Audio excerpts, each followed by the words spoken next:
12ই ফেব্রুয়ারি নির্বাচনের পর থেকে আমাদের অন্তর্বর্তীকালীন সরকারের মূলত কাজ শেষ হয়ে গিয়েছে এবং তারপর তার কয়েকদিনের মধ্যে ওনারা ক্ষমতাও হস্তান্তর করে দিয়েছেন নবনির্বাচিত বিএনপির কাছে।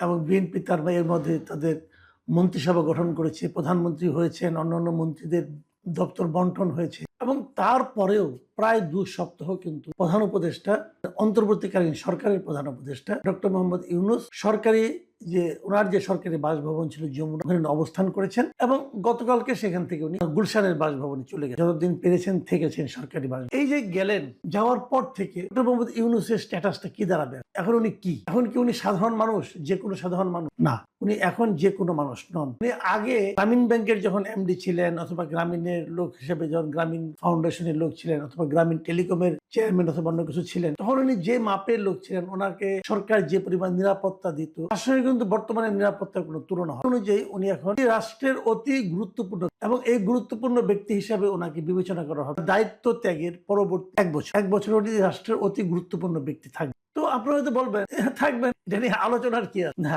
আলোচনার কিছু আছে বলে আলোচনা, থাকাটা কোনো অস্বাভাবিক। এরকম থাকার নিয়ম আগেও ছিল। 2006 সালে একটা আইন করা হয়েছিল, এটাকে এসএসএফ আইন বলতে পারেন আপনার। কারণ এই পর্যায়ে ওনাকে এসএসএফ, মানে আমরা যেটাকে বলি যে প্রেসিডেন্টের সঙ্গে থাকে, প্রাইম মিনিস্টারের সঙ্গে থাকে, যে স্পেশাল সিকিউরিটি ফোর্স এসএসএফ, ওই এসএসএফ এর একটা অর্ডিন্যান্স 2006 সালে হয়েছে এবং তখন তারা কথা বলেছিল এমনি যারা নাকি প্রেসিডেন্ট থাকেন, প্রধানমন্ত্রী থাকেন, তারা তো এসএসএফ এর সিকিউরিটি পান এবং তখন ওনারা থাকেন হলো ভিভিআই, ভেরি ভেরি ইম্পর্টেন্ট পান। কিন্তু ধরা যাক প্রেসিডেন্টের মেয়াদ শেষ হয়ে গেল, প্রধানমন্ত্রীর মেয়াদ শেষ হয়ে গেল, তারা কি হবে?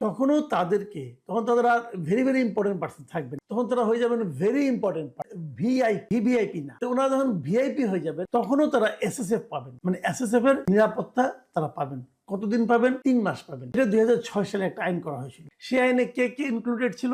সেই আইনে ইনক্লুডেড ছিল রাষ্ট্রপতি, প্রধানমন্ত্রী এবং তখন কিন্তু তত্ত্বাবধায়ক সরকারের ব্যাপারটা তখনও ছিল 2006 সালে, এবং তত্ত্বাবধায়ক সরকারের যিনি প্রধান উপদেষ্টা হবেন, এই 3 জন তার যে সরকারি দায়িত্ব, যে পদ, সেই পদের কাজ শেষ হয়ে যাওয়ার পরেও পরবর্তী 3 মাস তারা ভেরি ইম্পর্টেন্ট পার্সন হিসাবে, মানে অতি গুরুত্বপূর্ণ ব্যক্তি হিসাবে সরকারের কাছে বিবেচিত হবে, রাষ্ট্রের কাছে বিবেচিত হবে। রাষ্ট্র এদেরকে পরবর্তী 3 মাস এসএসএফ সহ এবং অন্যান্য নিরাপত্তা সুযোগ সুবিধা দেবে, আরো একজনকে দেবে। সেই জনটা হলো যে জাতীয় সংসদে তিনি বিরোধী দলের নেতা হবে। সেই বিরোধী দলের নেতা তখন নাকি নতুন তত্ত্বাবধায়ক সরকার দায়িত্ব গ্রহণ করবে। যেদিন থেকে নতুন তত্ত্বাবধায়ক সরকার দায়িত্ব গ্রহণ করবে, সেই দিন থেকে, তখন তার সংসদ থাকবে না, সেই দিন থেকে পরবর্তী 3 মাস পর্যন্ত ওই বিরোধী দলের নেতা যিনি থাকবেন, তিনিও ভেরি ইম্পর্টেন্ট পার্সন হিসাবে, মানে অতি গুরুত্বপূর্ণ ব্যক্তি হিসাবে রাষ্ট্রের কাছে বিবেচিত হবেন এবং রাষ্ট্র তাদেরকে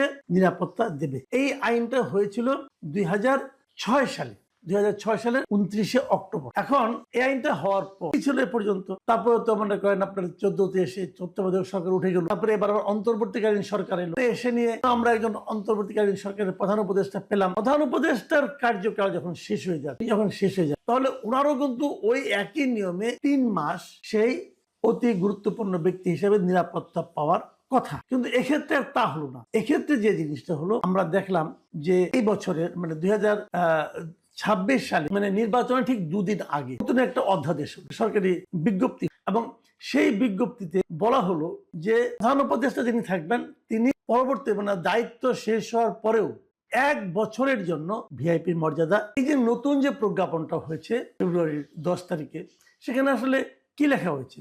সেখানে লেখা হয়েছে যে অন্তর্বর্তীকালীন সরকারের প্রধান উপদেষ্টা ডক্টর মোহাম্মদ ইউনূসকে তাহার দায়িত্ব হস্তান্তরের তারিখ হইতে 1 বছরের জন্য গুরুত্বপূর্ণ ব্যক্তি হিসেবে এই সরকার ঘোষণা করলো এবং এটা অবিলম্বে কার্যকর হবে।